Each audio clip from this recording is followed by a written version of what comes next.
మమత క్రిందటిసారి సువేందు అధికారి చేతిలో ఓడిపోయింది. ఆ తర్వాతన తను సువేందు అధికారి మీదనే పోటీ చేస్తానని వెళ్ళి మరీ పోటీ చేసి ఓటమి పాలైంది. తృణమూల్ కాంగ్రెస్ ఘన విజయం సాధించి 2/3 మెజార్టీ సాధించింది. కానీ మమతా బెనర్జీ ఓడిపోవడం, ఆ తర్వాత భవానీపూర్లో తను మళ్ళీ అక్కడున్న ఎమ్మెల్యేతో రాజీనామా చేయించి తను పోటీ చేసి గెలవడం జరిగింది. ఆ సొంత నియోజకవర్గం అదే.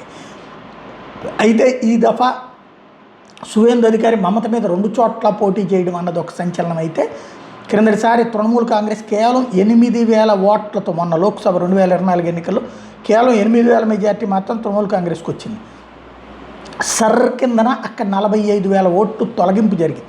ఇప్పుడు అక్కడ అనుక్షణం ఉద్రిక్తతలే. ఓ పక్కన సువేందు అధికారి టీం, ఇంకో పక్కన మమతా బెనర్జీ టీం, ఇద్దరు నువ్వా నేనా అన్నటువంటి కొట్లాట. ఒకప్పుడు మమతా బెనర్జీ ఇట్లాంటి కొట్లాటలు కమ్యూనిస్టులతో చేసి ఆ పైన తను విజయం సాధించింది. ఇప్పుడు మమతా బెనర్జీతో పోరాడుతున్నాడు సువేందు అధికారి. అది స్పష్టంగా కనబడుతోంది.